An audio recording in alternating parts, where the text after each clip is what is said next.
ስለ ቴዲ አፍሮ ያው ዘፈኑን ስለማናዳምጥ በዘፈኑ ሳይሆን አንድ ኢትዮጵያዊ ነው። እስልምናን አታክ አድርጎ አያውቅም፣ ነክቶ አያውቅም። እኔ ያው ለምሳሌ ቴዲ አፍሮ ብጠይቀኝ ስለ ቴዲ አፍሮ ምንድን ነው ብለህ ብትለኝ እንደ አንድ ሰው እንደ አንድ ኢትዮጵያዊ ሰው ነው ብዬ አስባለሁ። ግን ዘፈን ስለሚዘፍን ብቻ እንደ ኃጢአተኛ አድርጌ አላየውም። እሱን ማለት ኃጢአት ነው፣ ዘፈን ኃጢአት ነው።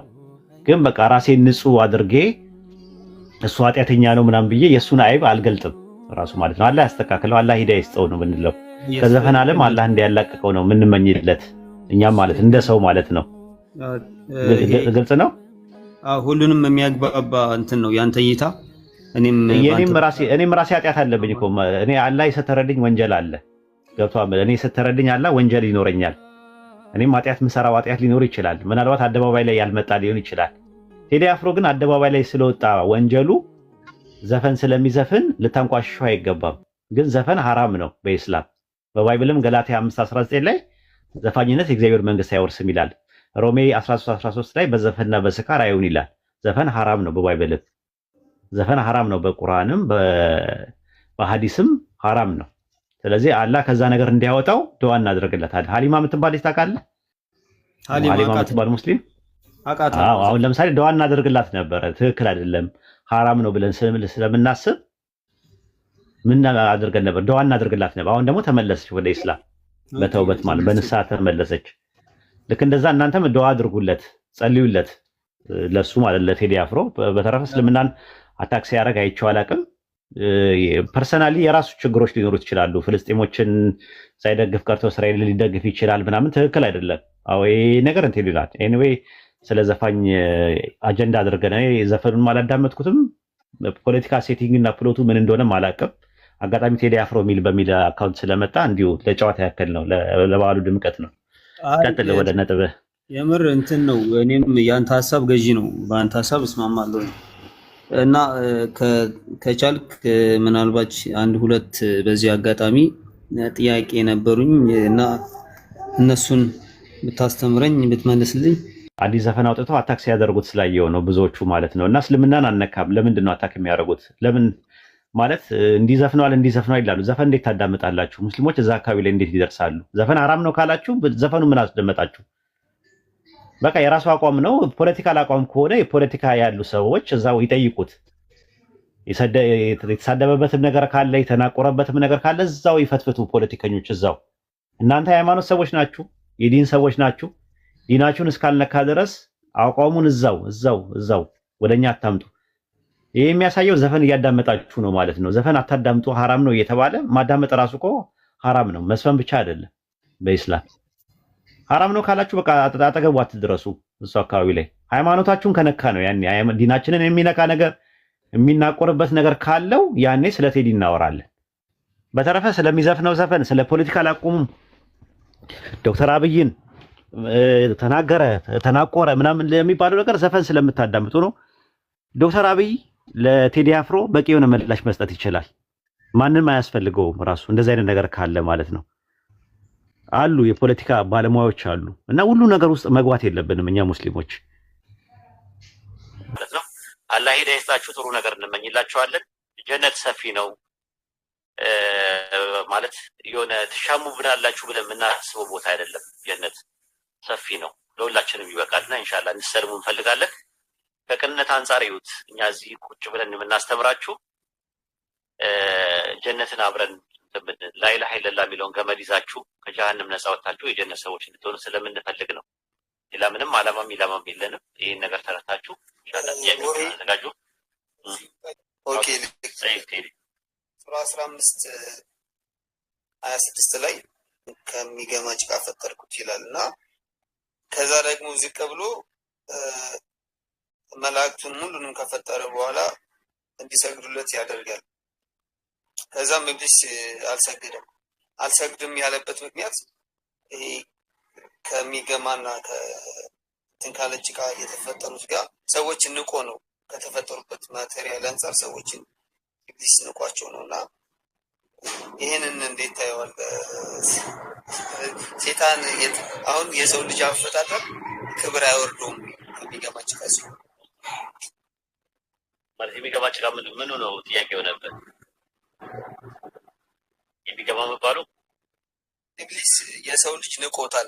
ስገድ ሲባል አልሰግድም ያለው የሰው ልጅ ንቆት ነው። እንዴት ከሚገማ ጭቃ ከተፈጠሩት ጋር እሱ የሱ ችግር ነው እኮ ማለት አላህ ያከበረውን ነገር ማክበር አለብህ። ያንን ነው ለመላእክትና ለኢብሊስ በቦታው ስለነበሩ ስገዱ አለ። ለመላእክት ለአደም ስገዱ ባለን አስታውስ። ኢብሊስ ብቻ ቀረና ሱረቱ በቀራ ምዕራፍ 2 ቁጥር 34 ላይ ማለት ነው። እና ያልሰገደበት ምክንያት አሁን አንተ ሱረቱ ካፍ ምዕራፍ 18 ቁጥር 26 ሱረቱ ሂጅር ምዕራፍ 15 ቁጥር 26 ላይ እንደተነገረው እሱ ከጭቃ ስለፈጠርከው ነው፣ እኔን ደግሞ ከእሳት ፈጥረኸኛል ብሎ ነው። የሱ ነው እና ትክክል ነው።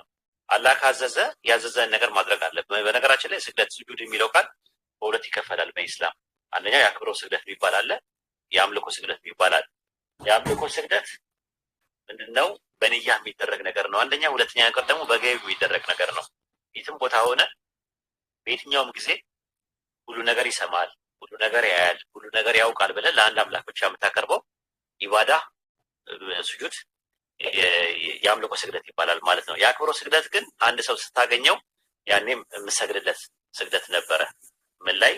ሱረቱ ዩሱፍ ምዕራፍ 12 ቁጥር 4 እና ሱረቱ ዩሱፍ ምዕራፍ 12 ቁጥር 100 ላይ አለ። ፀሐይና ጨረቃ 11 ከዋክብት ለኔ ሰግዱልኝ አየዋል፣ ከዛ መተው ሰገዱለት ይላል። ያ ማለት እጅ መንሻ መስጠት ወይም ማክበርን ለማሳየት ይጠቀሙበት ነበር። በኋላ ላይ ግን ቁርአን ሲወርድ ተከለከለ። ሱረቱ ፉሲላት ምዕራፍ 40 ቁጥር 39 ላይ እንደዛ ነው።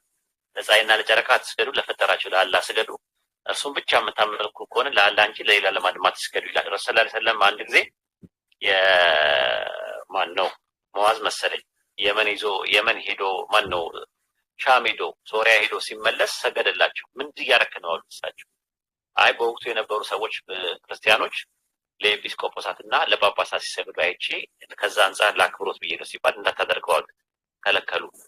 ቁርአን ሲወርድ ተከለከለ። ሰዎች የአክብሮቱን ስግደት ወደ አምልኮ ስግደት ሄደ።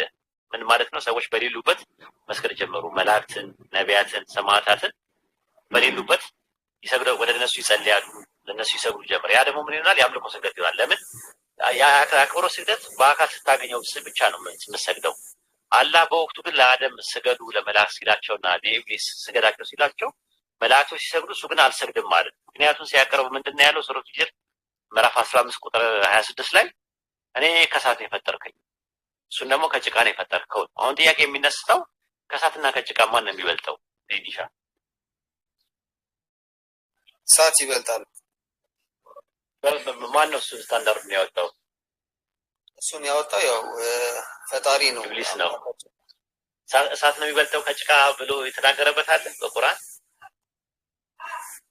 አይ የለም እንደዛ የለም። ስለዚህ ስታንዳርድ ነው ያወጣው አላህ ነው ስታንዳርድ ነው ያወጣው ወይስ ኢብሊስ ነው ስታንዳርድ ነው ያወጣው? ኢብሊስ ነው ሶሪ። እንዴት? በቃ ስለዚህ በቃ አየው ትዕቢተኛ እንደነበረ ትዕቢተኛ ሆነ። ከዛ በኋላ ምን ሆነ? ሸጠነ እሱ ከጅኒ ነው ተፈጥሮ ሲፈጠር ሌባ ሆኖ እንደማይፈጠር ሁሉ መስረቅ ሲጀምር ነው ሌባ የሚሆነው አይደለ? ሰው ሌባው መጀመሪያ መሰረቱ እኮ ሰው ነው። ከዛ ልክ መስረቅ ሲጀምር ሌባ ይሆናል። ሲያታልል አጭበርባሪ ትለዋል ያንን ሰው። ልክ እንደዛ ሆኖ አላህ ሰይጣን አድርጎ አልፈጠረም፣ ኢብሊስም ማለት ነው። ከጊዜ በኋላ ነው ሰይጣን የሆነው። በአላህ ላይ ሲያምስ ከአላህ ረህመት ሲባረር ሸይጣን ተባለ። ሸይጣን የሚለው ቃል ሸጠነ ከሚል ቃል ነው፣ ተባረረ ከሚል ቃል ነው የመጣው። አላህ ረህመት የተባረረ ማለት ነው። ሸይጣን የሰውም ሸይጣን አለ፣ የጂኒዎችም ሸይጣን አለ ማለት ነው። እና ከዛ አንፃር ነው የሚታየው ማለት ምናልባት እንደው ጭቃ ምናምን የሚለውን የሚሸት ምናምን የሚለውን ነገር ምናልባት እንድትረዳው ካስፈለገ አምላካችን አላህ በሱረቱ ዘልጃ ምዕራፍ 32 ቁጥር 7 ላይ ምንድን ነው የሚለው? የሰውን ፍጥረት ከጭቃ የጀመረው ነው ይላል። ከጭቃ ሱረቱ ሷድ ምዕራፍ 38 ቁጥር 71 ላይ ለመላእክት ምንድን ያላቸው? እኔ ሰውን ከጭቃ ፈጣሪ ነኝ አለ። ከጭቃ ፈጣሪ ነኝ። ከጭቃ ነው የተፈጠረው። ጭቃ ደግሞ ሁለት ነገር አለው፣ ውቅሩ ውሃና አፈር አለው። ሱረቱ አሊ ኢምራን ምዕራፍ 3 ቁጥር 59 ላይ ከአፈር እንደተፈጠረ ይናገራል ሰው። ሱረቱ ፉርቃን ምዕራፍ 25 ቁጥር 54 ላይ ደግሞ ከውሃ እንደተፈጠረ ይናገራል። ውሃና አፈር ሲቀላቀል ምንድነው? ውሃና አፈር ሲቀላቀል ምንድነው የሚሆነው? ጭቃ ይሆናል። ጭቃው ደግሞ ባህሪ ያለው። አሁን ባህሪው ምንድነው? የመጣበቅ ባህሪ ያለው። ሱረቱ ሷፋት ምዕራፍ 37 ቁጥር 11 ላይ ምንድነው የሚለው? ከሚጣበቅ ጭቃ ሰውን ፈጠርን ይላል አላህ። ከሚጣበቅ ጭቃ እያለ ይናገራል። ጭቃው ሲቆይ የመሽተት ባህሪ ያለው፣ ሲሸት ግን አሉታዊ ነው አሽታተቱ። ስለዚህ የሚገማ ተብሎ ሊባል ይችላል። ሱረቱ ሂጅር ምዕራፍ 15 ቁጥር 28 ላይ ምን አለ? የሚገማ ጭቃ አለ። ጭቃው ለመድረቅ ሲፈልግ ይቅለጨለጫል። ሱረቱ ራህማን ምዕራፍ 55 ቁጥር 14 ላይ ስትመለከተው ሰውን ከሚጨቀለቅ ደረቅ ጭቃ ፈጠርነዋል። ከዛ ደግሞ ምን አይነት ነው ይላል?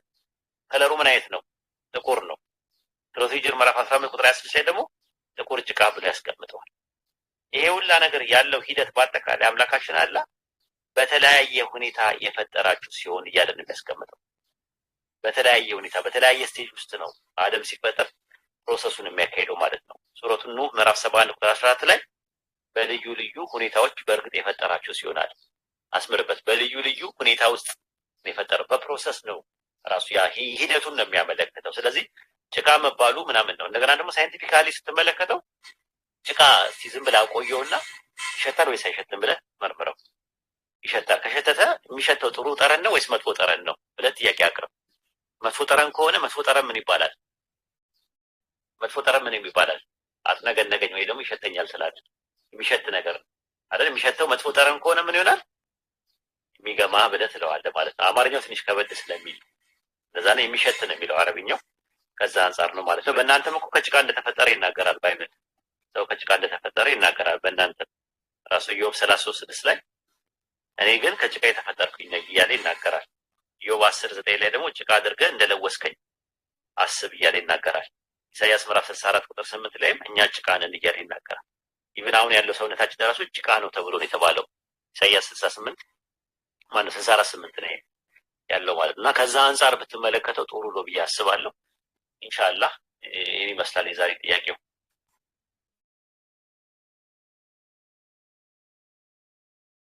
እንትን ነው ትክክልና ተረድቻለሁ። ወይ ቴንኪው እና በቻልኩት መጠን አረብ ሀገር ነው መኖረው፣ ግን በዚህ ሰዓት ጊዜ ሲኖረኝ ፎሎ አድርጌ ያለው ከመጣልኝ እየገባው አንዳንድ ጥያቄዎች መጠየቅ እፈልጋለሁ። በሰዓት ሰው ከጠየቀ እንደዚህ መማማር ይቻላል። የባክን ፎርስ ዲያሎግ ማድረግ ይቻላል። የባሰ ደግሞ ጥሩ እውቀት ያለው ሰው ደግሞ ሲሆን ደግሞ ሴሜትሪካል ዲያሎግ ይደረጋል። ጥሩ እውቀት ደግሞ ሲኖረው ዲስከሽንም ይኖራል።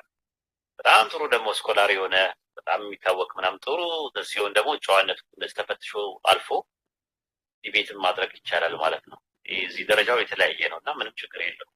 ሀሳብ ነው፣ መንፈሳዊ ነገር ነው የምናወራው። ይህን ይመስላል። ኤሊሻ ጌቾ ወይ ሰላም ነው? ሰላም ነው። እንዴት ነህ? አለን አለን። አንተን ላስተናግድና ልውጣ እወጣለሁ። ሰዓት የደረሰ። እሺ እሺ። የኔ ጥያቄ ምንድን ነው? ሱረቱል ጂን ላይ ነው። ጅኒዎች አማኞች ናቸው፣ ሙስሊሞች ናቸው። አማኞችም አሉ፣ ካዲያኖችም አሉ። ሁለቱም ናቸው ያሉት። እነሱ እንዴት ነው አማኝ የሆኑት? አማኝ የሚሆኑት የራሳቸው መልእክተኛ አላቸው እኮ አይደለ? መልእክተኛ አላቸው፣ ነጻ ፈቃድ አላቸው። አላህ እንዲያመልኩት አድርጎ ነው። በሱረቱ ዛሪያት ምዕራፍ 51 ቁጥር 56 ላይ ሰውና ጂንን ሊያመልኩ እንጂ ሌላ አልፈጠርኳቸውም ይላል። ሱረቱ ራህማን ምዕራፍ 55 ላይ ደግሞ ጂኒዎች ካመኑ ጀነት እንዳላቸው ከሰው ጋር ይናገራል። ከካዱ ደግሞ ጀሃነም እንዳላቸው ደግሞ በሱረቱ አዕራፍ ምዕራፍ 7 ቁጥር 179 ላይ ይናገራል። ከካዱ ማለት ነው። ጀነትና ጀሃነም አላቸው። ሱረቱ አና ምዕራፍ 6 ቁጥር 130 ከኛ ጋር ይለያያል። መልእክታቸው ግን መጽሐፋቸው ላይ ቤት የላቸው። አሁን ሴጣን መልአክ ነበር የሚል ማስረጃ የለም ራሱ። በጣም በሚገርም ሁኔታ ማለት ነው። እሱ ላይም ራሱ መነጋገር ይቻላል። ሌላ ቀን ኢንሻአላህ ራሱን የቻለ አርዕስት እንይዝና መላእክቶች ፍሪ ዊል አላቸው ወይስ የላቸውም በሚለው እንደዛ ብለው ነው የሚያምኑት። መላእክቶች ፍሪ ዊል አላቸው። በፍሪ ዊላቸው ያመጹት ከሴጣን ጋር አብረው ያመጹት አጋንንት ናቸው ብለው ነው የሚያምኑት። ይሄ ነው ትምህርታቸው። አጋንንት ያምናሉ ወይ የሚለው ኡስታዝ በፍሪ ዊል አይደል እንዴ? ያ እንትን ላይ ምን ላይ ያዕቆብ መልእክት ያምናሉ ይንቀጠቀጣሉ ይላል። አንድ አምላክ እንዳለ ያምናሉ ነው የሚለው። አንድ አምላክ እንዳለ ያውቃሉ እነሱ። ከስላሴ ይሻላሉ እነሱ ትንሽ። ያምናሉ ሲል ማመን አንድ አምላክ እንዳለ ያምናሉ ነው እንጂ አጠቃላይ በአጠቃላይ ፍሪዊል የላቸውም እኮ አይሉም እነሱ። መላእክቶች ፍሪዊል አላቸው። ከመላእክት መካከል በፍሪዊላቸው ያመጹትና ሰይጣንን የተከተሉት ናቸው አጋንንት ብለው ነው የሚያምኑት እነሱ። የኦርቶዶክስ እና የካቶሊክ ፕሮቴስታንት ቴዎሎጂ ይሄ ነው። ባይብል ላይ የለም እንደዛ የሚል የለም። እንትኑ ከሚቶሎጂ ነው፣ ከግሪክና ከሮም ነው የመጣው። እነግራቸዋለሁ እሱንም። ንቁም በህላዌስ መረክቡ አምላክነ ምናምን አምላካችን እስኪገለጥ ድረስ ባለንበት ጸንተን ንቁ ምናምን ተብሎ እንደዛ ነው። ጁፒተር እና አፖሎ ምናምን የመሳሰሉት እነ እንጦሮጦስ አለ፣ እንጦሮጦስ የሚባል አለ፣ ታችኛው ዓለም አለ፣ እነ ሀዲስ ምናምን ውጊያ ተካሂዶ ነበረ በሰማይ በግሪክ ሚቶሎጂ ውስጥ ማለት ነው።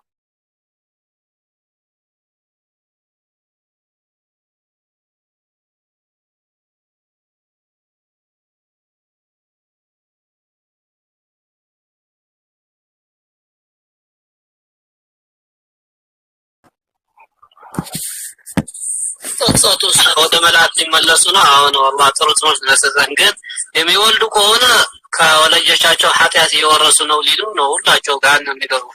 ነፃ ፍቃድ ካላቸው ግን ሲተውጡ ወደ መላእክት ሊቀየሩ ይዋለዳሉ የሚለውን ነገር ጂኒዎቹ ናቸው የሚዋለዱት፣ በእነሱ ትምህርት የሚዋለዱት ማለት ነው።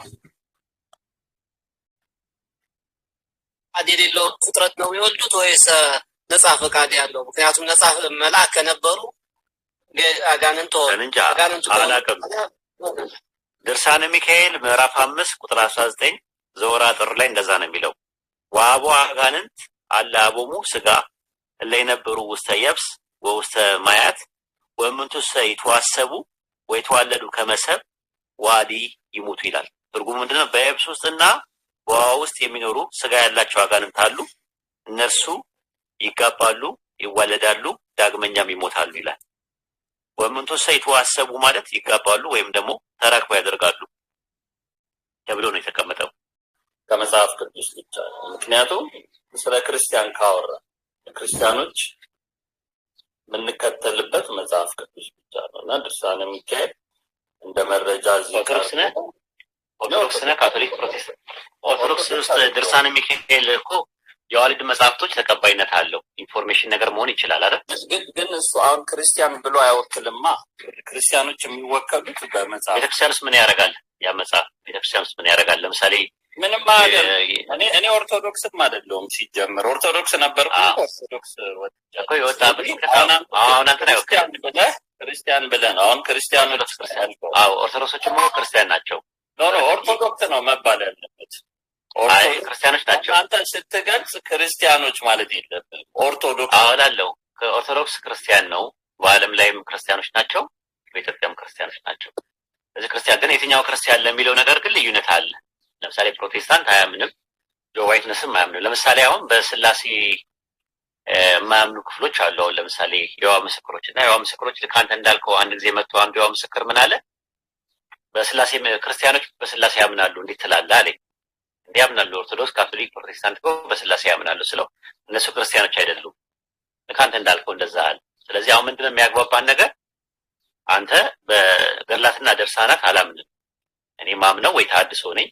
ስለዚህ ገድልና ታምርን ለሃይማኖት መከራከሪያ አልጠቀምበትም፣ አላምንበትም። እንደ ኤቪደንስም ከዛ መቅረብ የለበትም ለአንተ። ኦርቶዶክስ ግን ለሚያምነው ግን ገድልን የሚቀበለው ታምርን ለሚቀበለው ድርሳንን ለሚቀበለው ግን እንደ ማስረጃ መሆን ይችላል። በዚህ እንስማማ። እሺ አንተ አንድ ጥያቄ ጠይቀኝ። ይቺ ዓለም ማለት ነው ይቺ ዓለም አንድ የሆነ በቃ ማለት ጀነራሊ ነው የዓለም ላይ አንድ ሁላችንም ልንስማማበት የምንችለው መረጃ ከሌለ እስኪ ወደ ምን ደረጃ ነው የሚደርሰው? አርጊውመንቱ መድኃኑ ሁሉም የራሱን መጽሐፍ ይዞ የሚመጣ ከሆነ መጨረሻ ላይ ምንድን ነው መጨረሻ የሌለው መጽሐፍ ክርክር ውስጥ መጽሐፉን ያው አሁን አንተ ክርስቲያን አይደለ? በረከትዬ ፕሮቴስታንት ክርስቲያን ነው ወይስ እንትን የኦርቶዶክስ ክርስቲያን? እንዳልኩ እኔ በዲኖሚኔሽን አላውቅም። መጽሐፍ ቅዱስ አምናለሁ። በመጽሐፍ ቅዱስ ቤተ እምነትህና አቴንድ የምታደርገው የት ነው? ቸርች ለምሳሌ የጌታ እራት መውሰድ ብትፈልግ፣ ጥምቀት ልጅ ቢደርስና መጠመቅ ቢፈልግ የት ነው ሪኮመንድ የምታደርገው? እሄዳለሁ፣ ህብረት አደርጋለሁ። ያው ፕሮቴስታንት ነው፣ እሱን ነው የምልህ። ስለዚህ ፕሮቴስታንት እስከሆነ ድረስ ሶላ ስክሪፕቸራ ነህ አንተ ወይስ ሶሎ ስክሪፕቸራ ነህ አንተ? የትኛውን ነህ? አልገባኝም፣ ይቅርታ። ሶላ ስክሪፕቸራ እና ሶሎ ስክሪፕቸራ የሚባል ነገር አለ አይደለ? ትንሽ ኤክስፕሌን ልታደርግና ሶላ ስክሪፕቸራ ማለት ሶላ ስክሪፕቸራ ማለት ብሉይ ኪዳን 39 አዲስ ኪዳን ደግሞ 27ቱ መጽሐፍ የሚቀበሉ ሆነው ነገር ግን አራቱን ጉባኤዎች የሚቀበሉ የቤተክርስቲያን ትራዲሽንን ትውፊትን ይቀበላሉ። ክላሲካል ፕሮቴስታንት የነበሩት ማርቲን ሉተር፣ ካልቪን፣ ዚዊንግሊ የመሳሰሉት እና ያዕቆብ አርሜኔስ ነው። በኋላ ደግሞ አናባፕቲዝም እና ሜኖናይት የሚባሉት ደግሞ ሶሎ ስክሪፕቸራ ናቸው። በቃ ባይብል ብቻ ነው። በተረፈ ጉባኤ የትራዲሽን ምናምን የሚባል ነገር አይቀበሉም። የትኛውና አንተ ከሁለቱ ሶሎ ነህ ወይስ ሶላ ስክሪፕቸራ ነህ? ይቅርታ ይሄ ነገር ቢያልፈኝ አይሻልም? ብዙ ክሊር ይለፍሽ። ችግር የለውም። አይ ከባይብል ውጭ ምንም ነገር አትቀበልም አይደለ? እኔ ባይብል ነው የምቀበለው። ከባይብል ውጭ ምንም ነገር አትቀበልም አንተ? ከባይብል ውጭ ምንም ነገር አትቀበልም። ኦኬ፣ እሱ ነው እኮ የምልህ። አሁን አንተ ሶሎ ስክሪፕቸራ ነህ። እሺ፣ ስለዚህ አሁን አንድ እንትን የሚለው ነገር ምንድነው? እኛ መጽሐፍ አለ፣ ቁርአን የሚባል መጽሐፍ አለ። አንተ ደግሞ ባይብል የሚባል መጽሐፍ አለ። ስለዚህ ምንም የምታምንበትን ነገር አንተም ትይዛለህ፣ እኛ የምናምንበትን እንይዛለን። አንተ ሼር ታደርገናለህ ያንተ መጽሐፍ፣ እኛ የራሳችን መጽሐፍ ሼር እናደርጋለን፣ ዲስከስ እናደርጋለን። ከዛ በኋላ ጥሩ ነገር ነው ብለህ የምታስብ ከሆነ ወይ ትቀበለዋለህ፣ ወይ ደግሞ ጥሩ ነው ብለህ የምታስብ ከሆነ ለማህበረሰቡ የሆነ ነገር ታስተላልፋለህ። ይህ መድረክ ዋናው የተመቻቸበት ምክንያት ሰዎች በሰላምና በፍቅር ተከባብረው ሀሳባቸውን ማሳለጥ ይችላሉ ነው ሀሳባችን፣ እኛ እዚህ የመጣንበት ማለት ነው እንጂ የሰውን ሃይማኖት ለማንቋሸሽ ምናምን ነገር ሳይሆን በቃ ቴዎሎጂካሊ በደንብ አጥንተህ ነው ስሩማን ፋላሲ ሳንሰራ ቁልመማይ ሳናጽስ የምታምንበትን ነገርና የምትለውን ነገር በምትለውና በምታምንበት ነገር መሟገት እንችላለን ነው በሰላም መንገድ። ከዛ አንጻር ነው ይሄ ይመስላል። አይ በጣም ደስ ይለኛል። እኔም በጣም በሰላም ነው ሀሳቤን ለመግለጽ እና አላማው ደግሞ አንዱን ሃይማኖት ከአንዱ ሃይማኖት ማስበለጥ አይደለም፣ እውቀትን ማሳየት አይደለም። የኔ እዚህ አሁን ስገባ አላማዬ አዘይን ዶብ ዘዴ ሁላችንም ይሄንን ምድር ለቀን ስንሄድ መንግስተ ሰማያትን ለመውረስ እና ያ ነው በቃ የኔ ትልቁ እንትን የዚህ መጥቼ ሀሳቤን የምገልጽበት ምክንያት እና አንድ እንደ ጥያቄ መዘንተናል። ኦኬ አሁን እንዳልኩ አንድ መረጃ ነው የሚያስፈልገው ለሁላችን። ምክንያቱም አንድ ፈጣሪ እስከፈጠረን ድረስ ሊኖረን የሚገባው መረጃ አንድ ነው። ስለዚህ መጽሐፍ ቅዱስ ሲጻፍ ከኢየሱስ ክርስቶስ ጋር የነበሩ ሰዎች ናቸው አብዛኞቹ የጻፉት ማለት መጽሐፍ ቅዱስ። ያ ማለት የእንትን መረጃ ብቻ አይደለም ያለው መጽሐፍ ቅዱስ፣ ሰዎችም ያዩ አብረውት ከክርስቶስ ጋር የነበሩት ናቸው የጻፉት ማለት ነው። ቁርአን ግን የመጣው ከ500 ዓመት በኋላ ነው ኢየሱስ ክርስቶስ ከሞተና አንተ ቤዚካሊ ከኢየሱስ ክርስቶስ ጋር የነበሩት የጻፉልህን ነው የምትቀበለው ወይስ መሐመድ ከ500 ዓመት መጥቶ ስለ ኢየሱስ የጻፈው ነው? ዊችዋን አንተ እንዲሁ እንዴት ብለህ ታስበዋለህ? አሪፍ ጥያቄ ነው፣ ቆንጆ ጥያቄ ነው። እርማት ያስፈልገዋል። እርማቱ ምንድነው? ስለዚህ 100ን ቀነስካት 500 አልክና 600 ዓመት ኢየሱስ ካረገ ከ600 ዓመት በኋላ የመጣውን የመሐመድን ነገር ነው የምትከተለው ወይስ ደግሞ ኢየሱስና ሐዋርያቶቹ ያስተማሩትን ነው የምትከተለው የሚል ነው ጥያቄ የጠየቀው። መጀመሪያ ደረጃ ረሱል ሰለላሁ ዐለይሂ ወሰለም የጻፉት መጽሐፍ የለም፣ ሪቪልድ ነው የሆነላቸው ከሳቸው ማለት ነው። አምላካችን አላህ በመላእክቱ ጅብሪል አማካኝነት ለሳቸው ቁርአንን ሪቪል አደረገላቸው። ከዛ በኋላ የሳቸው ሰሃባዎቹ ወደ 48 የሚደርሱ ጸሐፊዎች ነበሯቸው። እነሱ ናቸው የጻፉት። እሳቸው ነብይና መልእክተኛ ሆነው ተመረጡ እንጂ እሳቸው አልጻፉም። ሪቪል ነው። ሰማይና ምድር በመካከላቸው ያለውን የፈጠረ የዓለማቱ ጌታ ነው ለረሱል ሰለላሁ ዐለይሂ ወሰለም ሪቪል ያደረገላቸው ማለት ነው። ጥያቄ የሚነሳው ነገር ምንድነው? እንደዛ ከሆነ ከ600 ዓመት በፊት ኢሳ ኢብኑ መርየም አለይሂ ሰላም ወይም ደግሞ በእናንተ ኢየሱስ የናዝሬቱ ኢየሱስ መጥቶ አስተምሮ ምን ብሎ ካረገ በኋላ 12 ሐዋርያት የሚባል ነገር ነበሩት። እነዛ 12 ሐዋርያት የጻፉትን ነው የምትከተለው ወይስ ያልከው ነገር? ከ12 ሐዋርያት መካከል መጽሐፍን የጻፈ አለ በአንተ ትምህርት? የአይን ማኝና የጆሮ ማኝ ከነበሩት ውስጥ የጻፈ አለ የምታውቀው? ኤግዛምፕል ለምሳሌ ማቴዎስ፣ ጴጥሮስ እና ምናምን ከምትላቸው መካከል አንዱ የምታውቀው አለ? ኤግዛምፕል የምትሰጠኝ? የክርስቶስ ደቀ መዝሙር ናቸው። እኮ ከነዛ ውስጥ አንድ ልጠቅሰው ትችላለህ? ለምሳሌ ማቴዎስ፣ ሐዋርያት፣ ዮሐንስ፣ ጴጥሮስ። ዮሐንስ። ኦኬ ዮሐንስን ወንጌል የጻፈው ማን ነው? እኔ ዮሐንስ ብዬ ነው የማምነው። መረጃ ይኖር ይሆን አንተ? ዮሐንስ መጽሐፍ ቆይ አይታወቅም ለማለት ፈልጌ ነው። እኔም እዚህ ጋር ጥያቄ አለኝ። አይታወቅም። እሺ አይታወቅም። እሺ ጥሩ። የዮሐንስን ወንጌል የጻፈው ዮሐንስ ስለመሆኑ ማስረጃ ይኖር ይሆን? በረከት እሱ ነገር ነው የለም ማስረጃ እሱ ነገር። ኦኬ ጥሩ። ምስክርነት ገባ ማለት ነው። ምስክርነት ነው። እሺ በረከት ይኖር ይሆን? እስቲ ሶላ ስክሪፕቸራ ስለሆንክ ከባይብል እስቲ ያሳየን። ሐዋርያው ዮሐንስ የኢየሱስ ደቀ መዝሙር የነበረው የዮሐንስን ወንጌል ስለመጻፉ ማስረጃ ይኖር ይሆን? ጥቅስ? አይ ማስረጃ የለም፣ ግን ያው ዮሐንስ ነው ታመናሽቶ። እሺ ማርቆስ እና ሉቃስ የኢየሱስ ደቀ መዛሙርት ናቸው? እስቲ ደግሞ ማርቆስ እና ሉቃስ የኢየሱስ ደቀ መዝሙር ናቸው ወይ? ከሐዋርያቶች ውስጥ መካከል ናቸው ወይ? ሐዋርያቶቹ 12 ናቸው መጀመሪያ የነበሩት እኮ። ማርቆስ እና ሉቃስ የኢየሱስ ሐዋርያቶች ናቸው ወይ ነው ጥያቄው። ሐዋርያቶች አይደሉም፣ ግን ደቀ መዝሙር ነበሩ። የኢየሱስ ክርስቶስ በዓይናቸው አይተውታል? እነ ሉቃስ እና ማርቆስ ነበሩ በቦታው?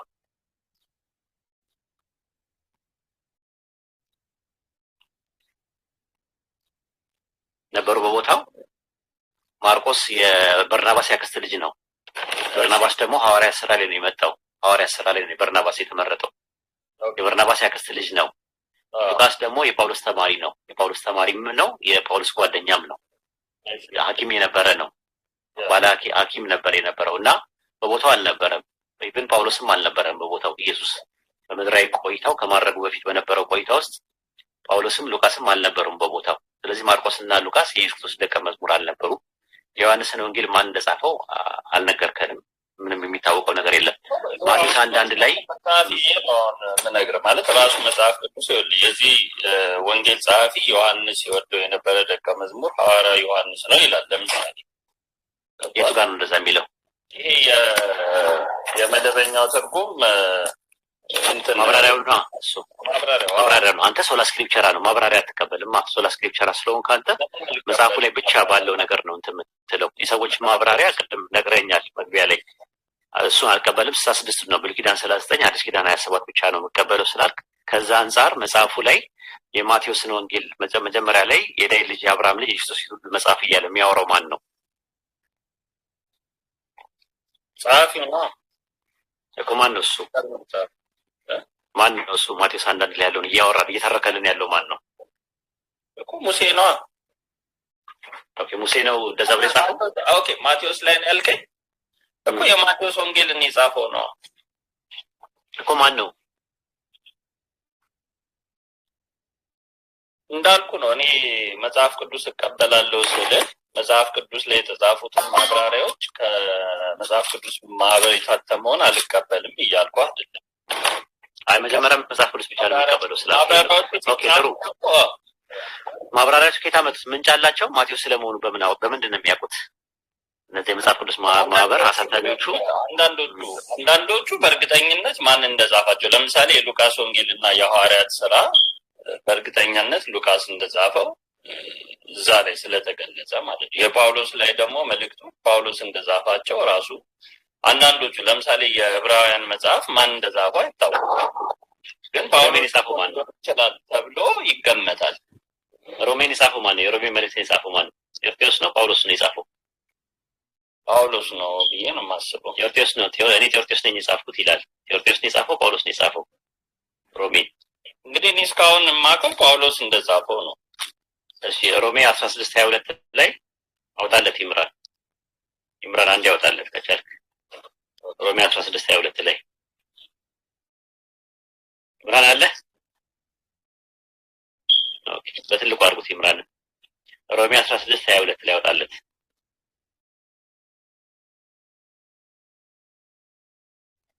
ይታያል።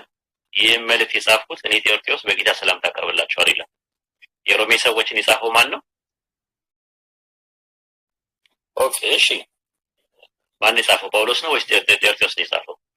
ኦኬ ሶኬ አሁን ቼክ አረኔ እስከዛሬ ቼክ አድርገው ነው ቼክ አድርገው። አይ ቼክ አድርገው። ምን መሰለህ አሁን ምን መሰለህ ጥናት ያስፈልጋል፣ ጊዜ ይፈልጋል። የሆነ የገባህበት ዓላማ ለማወቅ ለማሳወቅ እስከሆነ ድረስ አንተን ለማሳጣት ስለማንፈልግ እዚህ ጋር እንትን ይበልና እኔም ልውጣ።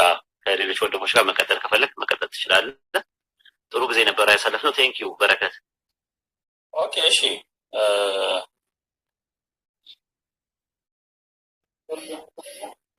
እሺ መልካም ጊዜ። ኢምራን መቀጠል ትችላላችሁ። ጃቢር አሰላሙ አለይኩም ወራህመቱላሂ ወበረካቱ። ኦኬ ጃቢር አልተመቸውም። ኢምራን አለ። በቃ ቀጥሉ እናንተ። አካውንቱ ይቀመጥ፣ እናንተ አውሩ ኢንሻአላህ። ጥሩ ማለት ነው። ሰው አስገቡ። መወያየትም መነጋገርም መጠየቅ የሚፈልግ ሰው አስገቡና እንማማር። ወሰላሙ አለይኩም ወራህመቱላሂ ወበረካቱ። ያ ጀማዓ ወአለይኩም ሰላም ወራህመቱላሂ ጀዛከላሁ ኸይር ጀዛ። ብዙ ነገሮች የተማርነው ነው። አላህ ይጠብቅ ኡስታዙ ነው። እሺ በረከት ጥያቄ አለ ሌላ?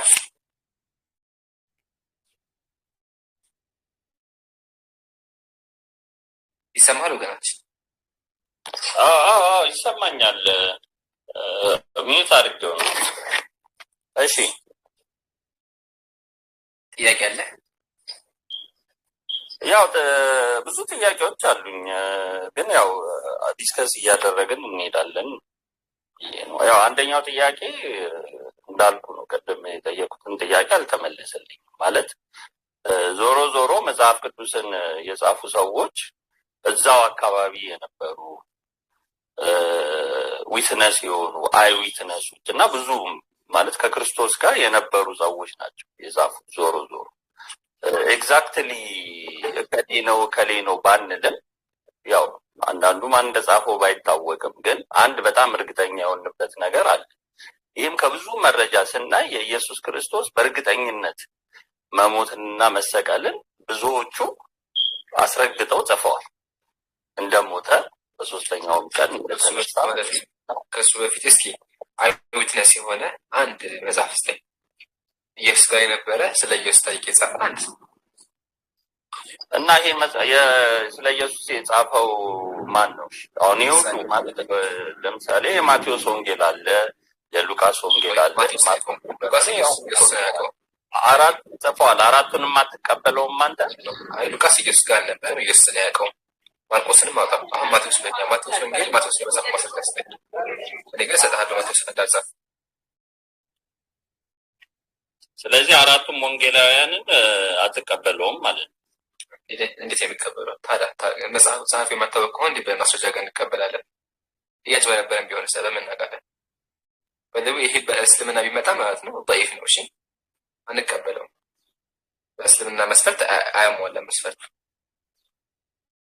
ኦኬ ስለዚህ ምንም እኮ የማትቀበለው ከሆነ እኔ መረጃዬ እነዚህ መጽሐፍቶች ናቸው። እነዚህ መጽሐፍቶች መረጃ ትክክለኛው ከሆነ የማትቀበለው ከሆነ እንዴት ብለህ አሁን ማቴዎስ ለመጽሐፍ አረጋግጥልና ከዛ በኋላ እንወያይ።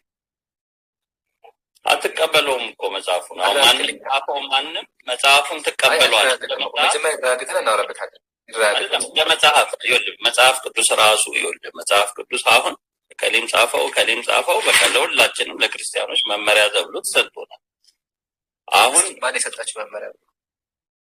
በቃ አሁን ባለው ዘመን ለመጽሐፍ ቅዱስ በቃ የአምላክ ቃል ነው ተብለን እኛ ክርስቲያኖች የተጠቀምበት መጽሐፍ ይሄ። የት ላይ አምላክ ቃል የሚለው? መጽሐፍ ቅዱስ እኮ ብሉይ ኪዳን ከሆነ የታሪክ መጽሐፍ፣ ስለዚህ አንተ ከሆነ የኢየሱስ ታሪክን የያዘና የጳውሎስ መልእክቶች ናቸው። ስለዚህ አሁን ይሄ መጽሐፍ ቅዱስ ብሉይ ኪዳንና አዲስ ኪዳን እናንተ ትቀበላለህ ወይስ የቱን ነው የምትቀበለው? አዲስ ኪዳን ትቀበላለህ? አዲስ ኪዳን ላይ እንግዲህ አዲስ ኪዳን ላይ ጭራሽ ነው አንቀበለውም። መስፈርቱንም አያሟላም። ለምን? የጳውሎስና ጸሐፊዎች የማታወቅ መጽሐፍ ስብስብ ነው። ብሉይ ኪዳን ከሆነ ግን ብሉይ ኪዳን ነቢያት የጻፉት መጽሐፍ ነው፣ ግን ተበርዟል ብለን የምናምን። አሁን ግን እስካሁን ፕሩፍ ልታደርግልኝ አልቻልክም። የማቴዎስ ለመጽሐፉን አሳምነኝ። ዞሮ መጽሐፍ ቅዱስን የማትቀበለው ከሆነ ምን ብለን ዲስከስ? እሺ ለምን እንደማትቀበለው ጠይቀኛ። ለምን አትቀበለው ማለት ጠይቀኝ። እኔ እኮ አሁን መሰለህ እኔ እዚህ አሁን የመጣሁት መጽሐፍ ቅዱስ ላይ አንብቤ የማውቃቸውን ትሩዞች ሼር ለማድረግ ነው። እንደዛ ከሆነ ጠይቀና መልስ። ወንጌል አይመስላል መጽሐፍ ቅዱስን የማትቀበለው ከሆነ ምን በቃ ዲስከስ ልናደርግ እንዲቀበለው አድርገኝ። ምሳሌ ይገርምሃል ሳነብ ወንጌሎች ራሱ ይጋጫሉ፣ እርስ በርሳቸው አይስማሙም። ወንጌሎቹ ከእግዚአብሔር ጋር ይጋጫሉ፣ ከኢየሱስ አስተምሮ ጋር ይጋጫሉ። ኢየሱስ ውሸታም ብለው ይጠሩታልና እንዴት ነው ይሄ መጽሐፍ ልቀበል ነው እስካሳመነኝ? እኔ በራሴ የገባችን ነው የምነግርህ። መጽሐፍ ቅዱስ ሲጻፍ ይጋጫል አይጋጭም? በረከት ወንጌል ይጋጫል አይጋጭም? አሁን እኮ ልመጣልህ ነው ወደሱ። እኔ አሁን መጽሐፍ ቅዱስን ሳነ መጽሐፍ ቅዱስ የተጻፈው በጣም የዋህ በሆኑ ማለት ስትጽፍ አንተ ለምሳሌ አንድ ነገር አይተህ ስትጽፍ አጻጻፍ ላይ ልዩነት ሊኖር ይችላል። ሰዎች አንድን ነገር አይተው ግን አንተ ፎከስ ማድረግ ያለብህ በጣም ትልልቅ የሆኑትን ትሩዞች ፎከስ ማድረግ ያለብህ። አሁን ጥቃቅን ነገሮችን ከሰነጠቅናቸው እያንዳንዱ ነገር የተለያየ ሚኒንግ እና አቅጣጫ ሊኖረው ይችላል። ኦፍኮርስ ለዚህ ነው በጣም ብዙ የክርስቲያን ሃይማኖቶች የወጡበት ምክንያት መጽሐፍ ቅዱስ አንዳንድ ስለሚከፍት ለዚህ ነው። ከርሱ ይወጣ አንደኛ የዋህ ናቸው ብለሃል። ትክክል። መጽሐፍ ማንበብ አይችሉም ነበር። አንደኛ በእናንተ ከሆነ ሐዋርያት አይጽፉም፣ ድሮ አሳጽማጭ ምናምን ነበሩ። ሁለተኛ ደግሞ የጻፉት ነገር ምሳሌ ማቴዎስ ወንጌል ላይ ምን አለ? የኢየሱስ ዘር ሐረግ ብሎ ገሌ ገሌ ስም ይጠራል። ስም ከሚጠራልኝ ኢየሱስ አምላክ ነው ቢለኝ ወይም ደግሞ ስላሴ አብ ወልድ መንፈስ ቅዱስ አምላካቸው ቢለኝ ያውቃለም እንዴ? አልተናገረም። መጽሐፍ ቅዱስ ላይ ኢየሱስ ይሄን ተወለደ፣ በዚህ ገባ፣ በዚህ ወጣ ብሎ ይናገራል። መጽሐፍ ቅዱስ ግን ኢየሱስ አምላክ ነው አይልም። አብ ወልድ መንፈስ ቅዱስ አምላክ ናቸው አይልም።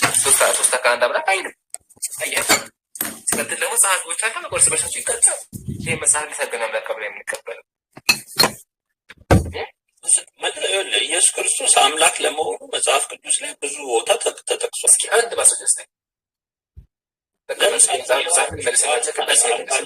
ዮሐንስ አንድ ብትወስድ በመጀመሪያ ቃል ነበረ፣ ቃልም በእግዚአብሔር። እኔም እኮ ይኸውልህ የምጠቀመው ይህንን መጽሐፍ ግን ይህንን መጽሐፍ ችግሩ በረከታ መጀመሪያ ጸሐፊ ተረድተህ አልቸክም። ዮሐንስ እኮ ቅድም ስጠይቅህ አላውቅም ብለኸዋል። ስለዚህ አሁን ዮሐንስ የሚባለው ይሄ አይዲያ ከየት እንደመጣ ምን አውቃለሁ? ማን የነገረው? አሁን ይሄንን ማን ነው? ዮሐንስ ማን ነው? ማን የነገረው? አየህ፣ ይሄን ያልኩህ። ስለዚህ እኮ አትቀበለውም። አሁን እኮ ለሚቀበሉ ማን ነው? ዮሐንስ ማለት ነው። ይሄ ቃል ሥጋ ሆነ የሚል ማን ነው? በመጀመሪያ ቃል ነበር እያለ የሚነግረኝ ማን? ኢየሱስ ነው? ጴጥሮስ ነው? ማርቆስ ነው? ማን ነው? ወይስ ደግሞ አጭበርባሪ ሰው ነው? በምን ልወቀው? ማን? እንግዲህ 2000 ዓመት ሆኖታል ኢየሱስ ክርስቶስ እዚህ ምድር ላይ መጥቶ ከሄደ። መንፈስ ቅዱስ አለ። መንፈስ ቅዱስ እኮ እንደቆላችን ይሄዳል። መንፈስ ቅዱስም ይመሰክርልሃል እኮ። አሁን አንተ ጊዜ መንፈስ ቅዱስ ወርታቸው ስማቸው የት ላይ ተናገሩ? እስከሳይ በሱ ማተር ያደርጋል። እንዴት አለ ማንነቱን ካወቀ እንዴት እንቀበላለን? ያጭበረበር ይገመስ በዮሐንስ ያጭበረበር በምን እናውቃለን? እኔ አሁን የምጠቀምበት መጽሐፍ ቅዱስ የዮሐንስን ወንጌል ዮሐንስ እንደጻፈው ነው የሚነግረኝ። ማን ነገረ? የት ቦታ ላይ? ያው መጽሐፍ ቅዱስ ላይ ገና ማብራሪያው መጀመሪያ ላይ ይህንን መጽሐፍ የጻፈው ኢየሱስ ነው ይላል። የማያውቀው ደግሞ ከሆነ ግን እሱማ የኢትዮጵያ መጽሐፍ ቅዱስ ማህበር ያሳተመው መጽሐፍ እሱን እኮ ነው ያልኩህ። ዮሐንስ ጽፍ ይሄ ዮሐንስ የጻፈው የጌታችን ኢየሱስ ክርስቶስ ወንጌል አላለም። ይሄ ኢትዮጵያ ውስጥ ያለ ነው። ዮሐንስ አልተናገረም። አንተ ደግሞ መጽሐፍ ቅዱስ ብቻ የምትቀበል አይደለ? ከመጽሐፍ ቅዱስ ብቻ የማትቀበል ከሆነ እስኪ ከዮሐንስ ወንጌል ዮሐንስ ለመጻፈው ወሰደ። እኔ አሁን ይዤው እዚህ አጠገቤ ያለው መጽሐፍ ቅዱስ በኢትዮጵያ መጽሐፍ ቅዱስ ማህበር የተጻፈ ነው። የኢትዮጵያ መጽሐፍ ቅዱስ ማህበር ላይ ያሉ ሰዎች ደግሞ ከተለያዩ የሃይማኖት ክፍል የተውጣጡ ሊቃውንቶች ወይንም ያውቃሉ ተብሎ የሚታሰቡ አዲሱ መደበኛ ትርጉም ነው። አሁን እዚህ አጠገቤ ያለው ትርጉም ተርጓሚዎቹ አዲሱ የመጽሐፍ ቅዱስ ማህበር አይደለም። እሱን ይዤ የማወራህ አንደኛ የመጽሐፍ ቅዱስ ማህበር አይደለም፣ አታሚ የውጭ ሀገር ድርጅት ነው። ፈረንጆች ናቸው።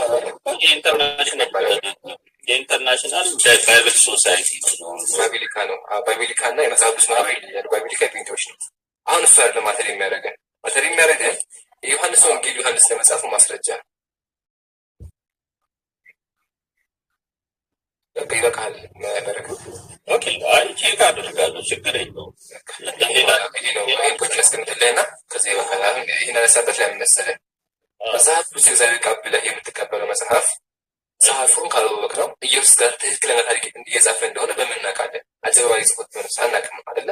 ወደና ደግሞ አሁን አንተ እግዚአብሔር ቃል ያልከው መጽሐፍ ራሱ ታሪክ ይናገራል። ኢየሱስ ይሄን ያደረገ ያ ይናገራል። ግን ኢየሱስ የሰበከውን ስብከት በሙሉ አስቀምጧል። ኢየሱስ 3 ዓመት ሰብኳል።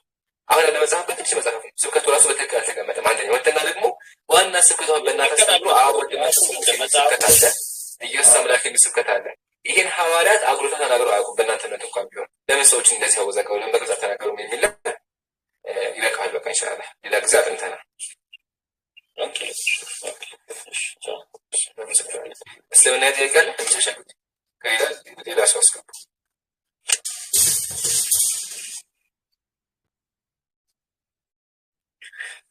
ጥያቄ ያላችሁ መልስ ያላችሁ ወገኖቻችን ካላችሁ አንድ ቁጥር ጻፉ። ወንድሜ ማሂር ሀሳብ ካላችሁ ተፈቀዱ። እኔ ሀሳብ የለኝም፣ ግን ቪዲዮ ለቅቅ ያለውን ሁላችሁም ገብታችሁ ሪፖርት ሼር አድርጉት። አየን ይችላል። ማሂር ወሳኝ ቪዲዮ ነው ፖስት አድርጋ ጀማ እየገባችሁ ሼር አድርጉለት። ሞዴሬተር አላችሁ ያስባለሁ። እኔ ሞዴሬተር የለኝም እዚህ ቤት። አሱ ካለች ሞዴሬተር እስቲ ኡስታዝ ጀማ ካላችሁ አስገቡት።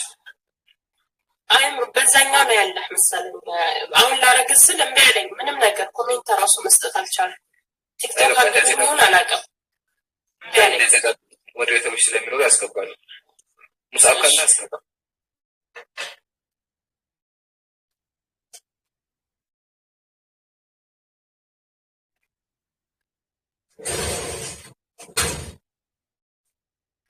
ወገኖቻችን መልስ ጥያቄ ያለው ካለ አንድ ቁጥር ጻፉ። ትክክላላችሁ። እሺ ሰላም ነው። ሰላሙን አላመንታችሁ ወደ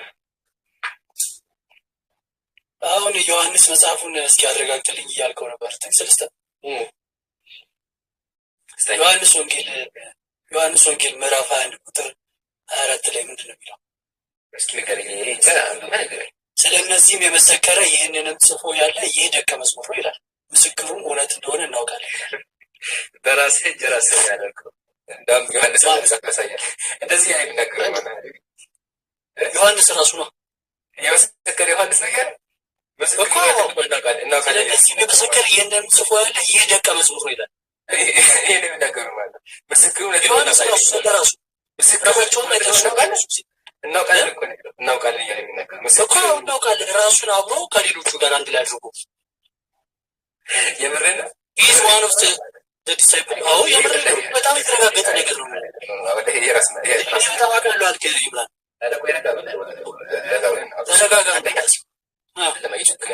ስሜታዊ ሆን ግን ያለው ሞዴሬተር እንደዚህ የሚታወቁ አንደኛ ከጀማ ይሄ ራሱ መዋድ አለ ቢላህ ይሄን የጻፈው ይሄን የመሰከረው ይሄን ጽፎ ያለ ደቀ መዝሙር ነው ይላል። ይሄ ደቀ መዝሙር ነው እያለ ይናገራል። አሁን ጥያቄ ይሄን የሚናገረው ማን ነው ነው? ለምን ቀጥሎ ብላ ምስክሩ እውነት እንደሆነ እናውቃለን አለ። የመሰከረው እውነት ነው እያለ የሚናገር ሰው አለ። ማን ነው? በራሱ እንደውም ማሻአላህ አለይ ማሻአላህ አለይ ዮሐንስ መጽሐፍ አሳመነ መሰከረ ይላል ዮሐንስ። ግን ይሄን የሚናገረው ማን ነው? ስለዚህ እንደዚህ መጽሐፍ ዮሐንስ አለ ማለት ነው።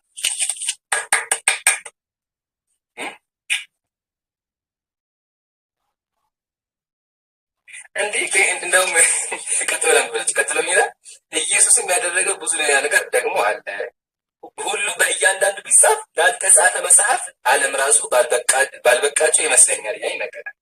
ብዙ መጽሐፍ ቢጻፍ አይበቃም ይመስለኛል እያለ የሚናገር ሰው አለ። እንደዚህ ያለ መስላለ ቢጻፍ የማይበቃ ይመስለኛል ዮሐንስ ተመሰከረ እናውቃለን እያለ የሚናገር ሰው አለ። ማነው? ዮሐንስ እንደውም አይደለም። ዮሐንስ ወጥቷል። ለምን ስለ ዮሐንስ ሌላ ሰው በሰልፍ ፐርሰን እያወራ ስለሆነ። እሺ ሌላ ወገኖቻችን ካላችሁ ግቡ። አይ ይሄማ እናንተ ወላሂ እናንተ እኔ ራስ በጣም ይሳቀው አክቹዋሊ እንደሚያነሳ ካሉ ግን ይሄ ወላሂ ራስ ማባረር ነው።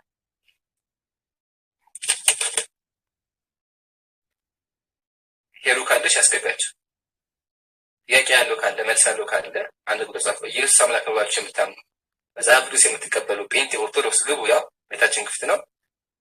ክርስትና ያሳዩን፣ እኛም እስልምና ጥያቄ እንቀበላለን።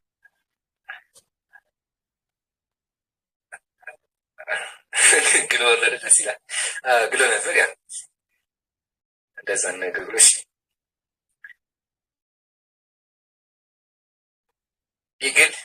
ይሰማል?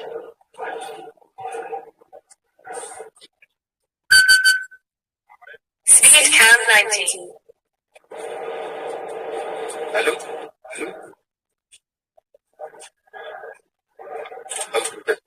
በስተት ነው የገባሽ? ዋሌኩም ሰላም።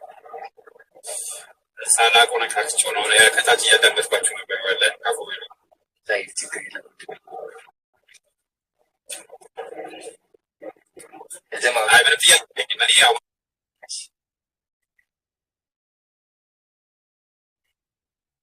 አስር እየደረሰ ነው ያለው። አንድ 10 ደቂቃ 15 ደቂቃ የምንጀምር ነው። ጥያቄ ያለው ካለ ግቡ። ግን እዚህ ጋር እስከዛ ተራሳላችሁ ማሰሙ በጣም ብዙ ጊዜ የምንዘነጋው ነገር ኢየሱስ የሰበከው እኮ ኦልሞስት ወደ 3 ዓመት ማለት ነው። 3 ዓመት ያክል ሰብኳል። ግን መጽሐፍ ቅዱስ ላይ ያለው ታሪክ ሉቃስም ማርቆስም ማቴዎስ የሚዘገቡት አንድ አይነት ነው ከዮሐንስ በስተቀር። ዮሐንስ ትንሽ የሚለየው ነገር አለ። አብዛኛው የሶስቱ ተመሳሳይ ነው። ጥያቄ ሶስቱ እውነት አይዊትነስ ከሆኑ እንደው ከነበሩ ዘከሪ ሰምቶም ደግሞ ከሆነ ለምን እንደው ሌላ ስብከት አይነግሩንም? ስብከቱ የተጻፈ ስብከት አንድ አጭር ስብከት አለ። ስብከት ስብከት ኢየሱስ እንደዛ ይሄን ብሎ አስተማረ። ግን ኢየሱስ ከሰበከ 3 ዓመት ያክል ነበር። 3 ዓመት የሰራ ተአምር የት ገባ? የት አስገባችሁ? የት ገባ? የለም፣ ኦልሬዲ የለም። አያቸው። ግን እንደ እውነት ሰዎቹ ኢየሱስ ጋር ቢኖሩ እኮ ሶስቱም የተለያየ ነገር ይጽፉ ነበር። ግን ሶስቱም አንድ አይነት ከሆነ ነገር ገልብጠው ነው ኪቡሶስ ይባል ነገር ከዛ መጽሐፍ ነው ሶስቱን የገለበጡት። ዮሐንስም ማቴዎስም ሉቃስም ኦልሞስት ተመሳሳይ ነገር ያለው እና በጣም የሚያስቀኝ ነገር ዮሐንስ ምሳሌ ኢየሱስ እንትና የኢየሱስ ዘሐረጊና ማቴዎስ እንትና አብርሃም እንትና ወለደ ይናገራል። እሺ ይሄን ከሚናገር ክርስትና ትክክል ከሆነ ኢየሱስ መጣ ለኃጢአት ተሰቀለ፣ አምላክ ነው፣ አምላክ ስለሆነ አብ ወልድ መንፈስ ቅዱስ በአካል ውስጥ በመለኮት አንድ خلاص በቃ ህዝቡን ጋር ወዘገም ነበር። ግን የለም እንደው ክርስትና መጽሐፋቸው ትክክለኛ ጸሐፊ ወደ ማቴዎስ ቢሆን አሁንም ክርስትና ነው ውሸት ነው። ለምን ስላሴያችሁ አምላካችሁ ኢየሱስ ትክክል ቢሆን እኮ ይሰብኩት ነበር። በኢየሱስ ከታቸው ይናገሩ ሙስሊም በየቀው ላይ አይልም ይላል አይደል? እግዚአብሔር ምንድን ያለው አንድ ላኢላሃ ኢላላህ የሚለውን ቃል እግዚአብሔር ራሱ እንዳለ መጽሐፍ ቅዱስ ላይ አንድ አምላክ አለ የሚለውን ቃል አስልሰዋል፣ አንገት ላይ ይሰራው ዘምረዋል። እግዚአብሔር ላኢላሃ ኢላላህ የሚለውን ቃል ወይም እግዚአብሔር አንድ ነው የሚለውን ቃል በእነሱ ማለት ነው ይልቅ ስበከው በቃ ይላል። ብዙ ቦታ ነቢያትም ይናገሩታል። መጽሐፍ ቅዱስ ላይ ግን ያለ እሺ ትክክል ከሆነ እኮ ይናገር ነበር። ግን ትክክል አይደለም። ከዚህ ራሱ የምንገንዘብ ዕምራን 81 መጽሐፍ አለ። የመጨረሻው ገጽ ስንት ነው? እስኪ ንገረኝ። መጨረሻው ያለው የ81 66ቱ በኋላ እናየው። የቤተ ኦርቶዶክስ ይሄ ስልክ የትኛው የኦርቶዶክስ መጽሐፍ ስንት ነው ገጹ? ስንት ሺህ ነው? የ81ዎቹ ሲሆን የትኛው 80 ሆኖ የትኛው 2000 ወይስ ደግሞ የ80 ይለያያል ገጹ? አዎ እንዴ በቃ ብዙ የሚባለው ትልቁ የሚባለው መጽሐፍ ገጹ እንፈልገውና ለ81 እናካፍለዋለን። በመካከለኛ አንድ መጽሐፍ የሚባለው በእነርሱ ዘንድ ስንት ገጽ ያለው መጽሐፍ ነው ብለን እንመዝናለን። አደ 81 መጽሐፍ አለን ምናምን ይልሃል። 81 መጽሐፍ ካለ ምናልባት 5000 6000 ገጽ ያለው መጽሐፍ መሆን አለበት።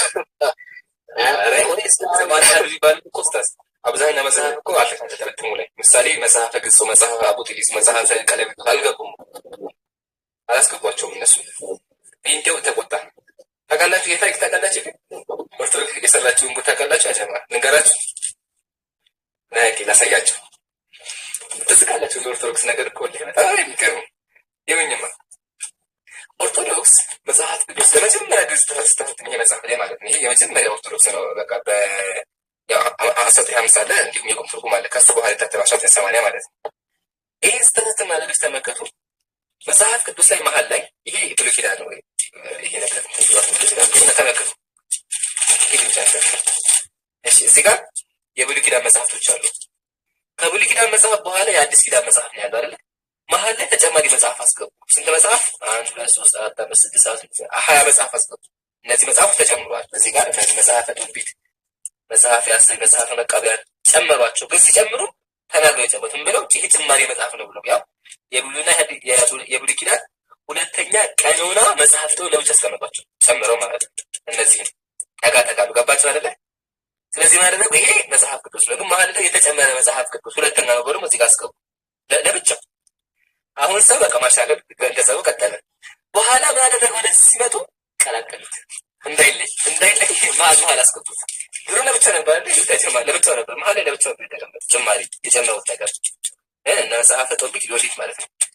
ግን እዚህ ሲመጡ ምን አደረጉ? ያው ቀላቀሉት መሀል ላይ አስገብተው መሀል ገቡ እና ወደ ህዝባችን ወጥ ነው የሚሉት። ለማንኛውም ፔጅ ንገረበት ግን አዲስ ኪዳንና ብሉይ ኪዳን ስለሚለየው እናካፍለዋለን። ለ81 እናካፍለውና ገጹ ካወቅን በኋላ 66ቱም በኋላ ይመጣል። ከዛ አንድ መጽሐፍ ብሎም የሚነግሩን መጽሐፍ በመካከለኛ ነው። አንድ ብዙ ያለው ምናምን ሊኖር ይችላል። ግን በመካከለኛ አንድ መጽሐፍ የሚሉት እነርሱ ባለ ስንት ገጽ ነው ብለን እንደ ትልቅ መጽሐፍ ነው ወይስ በ5 ደቂቃ አንድ ሰው አንብቦ የሚጨርሳት ትንሽ ወረቀት በፒዲኤፍ በ10 ደቂቃ የምናዘጋጃት መጽሐፍ ነች ወይ መጽሐፍ የሚሉት እንድናውቀው። እሺ ያዙ 236 በለው ሲደመር 236 ሲደመር እሺ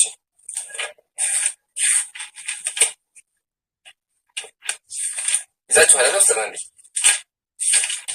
ተማሩ ተራራ ደስት እሺ ሲደመር 719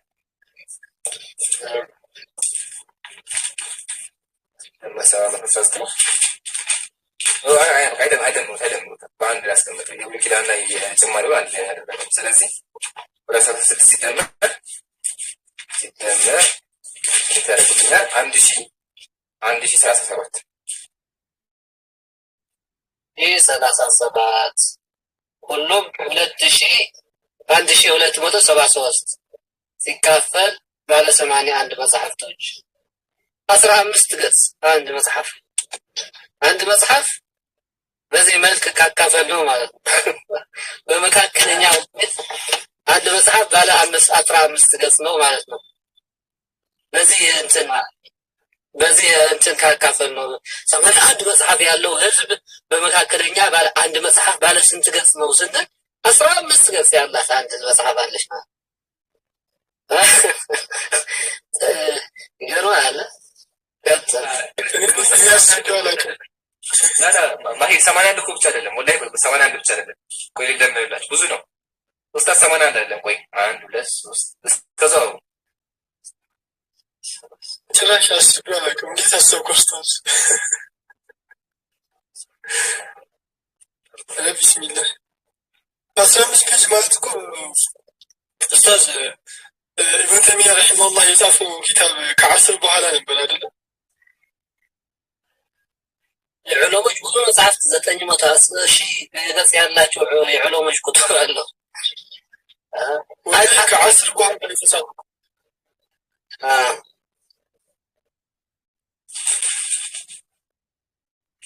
86 ነው እዚህ ጋር ያለው ማለት ነው። 86 እዚህ ጋር ያለው ያልኳችሁ። ስለዚህ ለ86 እናካፍለው ማለት ነው። አላለቀም። የአዲስ ኪዳን ደግሞ አሉ። የአዲስ ኪዳን ደግሞ ስንት ናቸው? መጽሐፍ ስርዓተ ተረፈ አይደለም ስርዓተ ሲሆን ግጹ አቡቶሊስ ትእዛዝ ቀለሜንጦስ ዲድስኪላ ኪዳን 8 ናቸው። ሲደመር 8 94 መጽሐፍ ነው። ራሱ 94 ለ94 እናካፍለው 1273 13 እና አንድ ፔጅ ተጨማሪ ፔጅ አለ። 13 ያለው መጽሐፍ ይዘህ አንድ መጽሐፍ አለ ይስራላ 15 ገጽ ያለው መጽሐፍ ይዘህ ባለ እኮ ባለ 81 መጽሐፍ ነው ይችላል። አብሶ አዲስ ኪዳን ላይ ያለውማ ይመስላል። ስለንት ታስተምረን ወይ ደግሞ የምታርቆነ አራቱም ወንጌሎች ኢየሱስ ክርስቶስ እስከ 12 ዓመት እንደነበረና ከዛ በኋላ መሀል ላይ ጥፍት ይሉና 30 ዓመት ከሆነ በኋላ የሚቀጥሉት ትምህርታቸውን ኢየሱስ ክርስቶስ ከ12 ዓመት እስከ 30 ዓመት 18 ዓመት ውስጥ ምን ነበር? የት ነበር? ምን ሲያደርግ ነበር? ማሂር ችግር የለው ይቅር በላቸው። በኋላ ለእኔ ብለህ ይቅር በላቸው። ችግር የለው። ኢየሱስ 3 ዓመት የሰበከው ምድር ላይ ስብከቱ 3 ዓመት የሰበከው ነው ያለው የእግዚአብሔርን ወንጌል እየዞረ ይሰብክ ነበር ይሏል። ስብከቱ የት ነው ያለው? ምን እንዳጋጠመው ምን እንደሰበከ? የነብዩ ሰሃቦች የነብዩን ታሪክ ጽፈዋል። ባይ ዘ ዌይ እና ወንጌል አሁን በነሱ ፊልም እኮ ዮሐንስ ጻፈ ኢየሱስ ታሪክ አይደለ? የነብዩን ታሪክ ሰሃቦች ጽፈዋል እያንዳንዱ አይደለ? አይሻም ሁሉም ጽፈዋል። አይሻ ብቻዋን 2000 ሐዲስ ጽፋለች። አቡ ሁረይራ 5000 ሐዲስ ጽፏል። እያንዳንዱ ሰሃባ በጣም ብዙ ሰሃቦች ጽፈዋል። ከ10 በላይ ሰሃባ ታሪካቸው አለ። የክርስትና ታሪክ የነብዩ ታሪክ የ20 ዓመት ሙሉ ታሪክ አለ። የክርስቶስ የ3 ዓመት ታሪክ የለም። 3 ዓመት ብቻ የተረካት ነገር ሐዋርያት ሰምተው መዘገብ አይችሉም ነበር። አልዘገቡልኝም እኮ ባይ ምን እንዳጋጠመው ምን እንደሰበከ የለም። ሶስቱም አንድ አይነት ያገሰጡት አይሻ የአይሻ ልጅ ያወራል ሲላያል ማለት ነው። የሚመሳሰለው ነገር ቢኖር ዋናው የአይሻ እንደነበርኩ ታውቃለህ።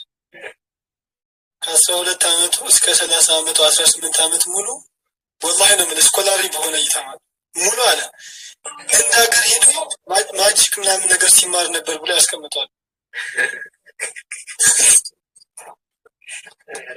ይሄ ከባድ ነው። ማነው እንደዚህ ያለ? ብዙ ስኮላሮች አሉ እኮ ይልክላሉ ፒዲኤፍ ከ12 ዓመት ከ18 ዓመት ሙሉ ኢየሱስ ክርስቶስ የት ነበር የሚለው በቃ አይታወቅም። ሁሉም የየራሳቸውን ሀሳብ ነው የሰጡት። ግማሹ ተሰውሮ ነበር፣ ግማሹ ወደዚህ ሄዶ ሲማር ነበር፣ ግማሹ ባህር ሲሻገር ነበር። ምንም አይታወቅም። ባዮግራፊ የለውም። የማይሰማ የለም። ስለዚህ እንደጋ ሄዶ ስላሴ ምሁራን ናቸው እንደዚህ የአይሁድ ናቸው እንደዚህ ብለው ስለ ኢየሱስ መጽሐፍ የሚያዘጋጁት የአይሁድ ምሁራን ግብጽ ሄዶ ስሕር ተምሮ የመጣ አንድ ዝግምተኛ ነው የሚሉ አሉ። ሰባኪዎች አሉ። ሰባኪዎች በቪዲዮ ምናምን እንደ ወደ ግብጽ ሄዶ ስሕር የተማረ ነው እንጂ ምንም አይደለም። ሌላ ሰው ካለ ክርስቲያኖች ካሉ ደግሞ ከባድ ነው። እንደዚህ እብደት ነው የሚሆነው።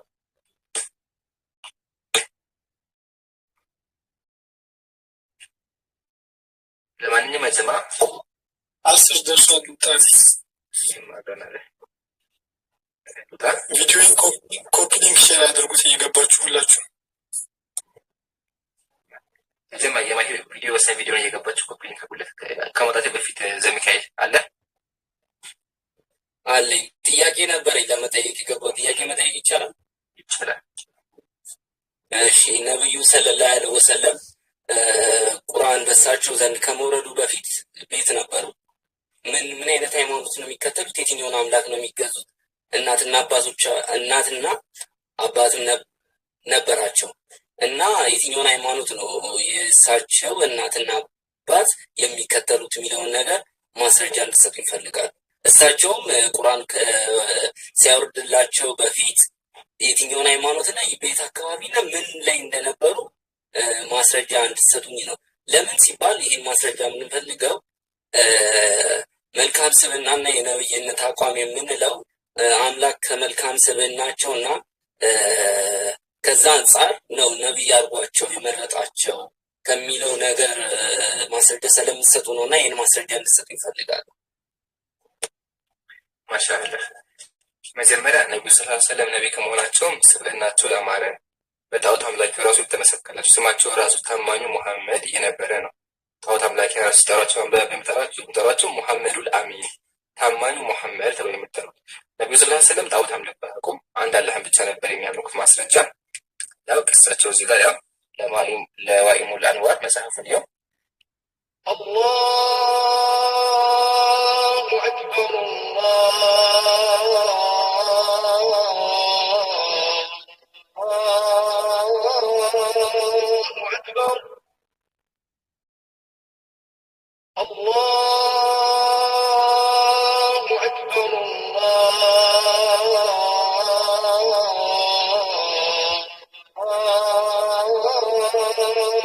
አክበር أشهد أن لا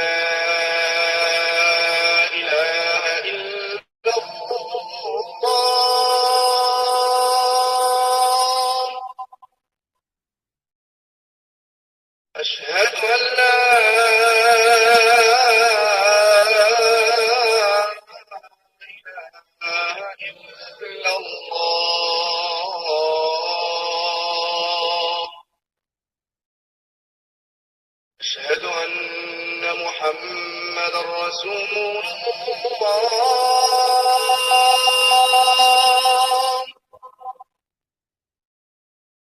أشهد أن محمد رسول الله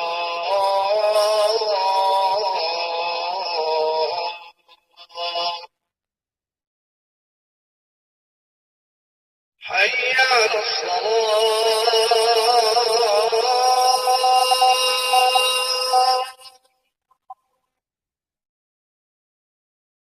حي على الصلاة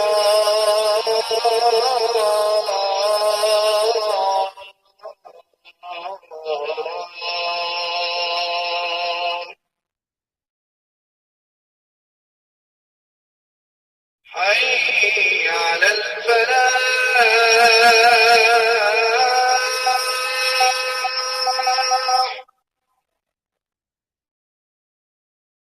حي على الفلاح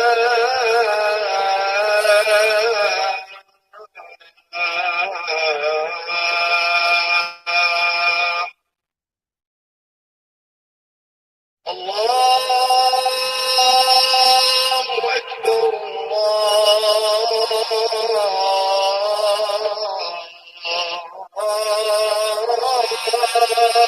أكبر لا إله إلا الله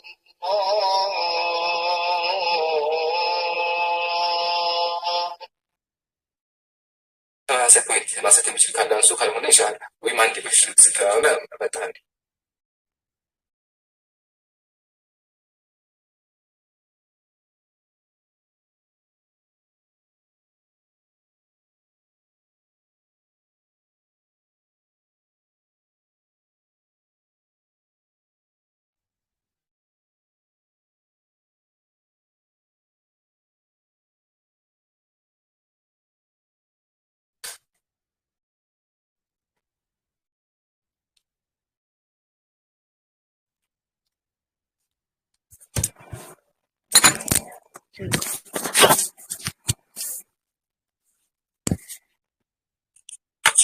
ايش يا جماعة الخير من اللي نبر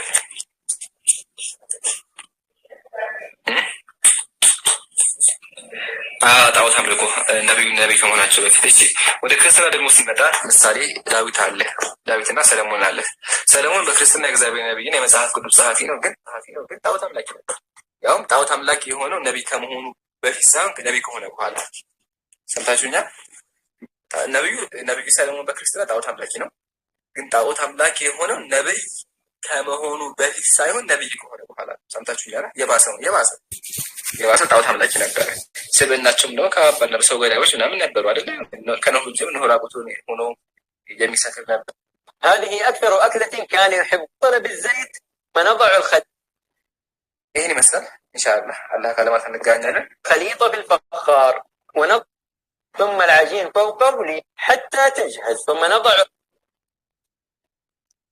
ለማለት ብዙም የማይመች ቦታ ስለሆነ ያለው ማለትም አለብኝ ሰው አለ ለማለት خير በቃ ሰላም አለይኩም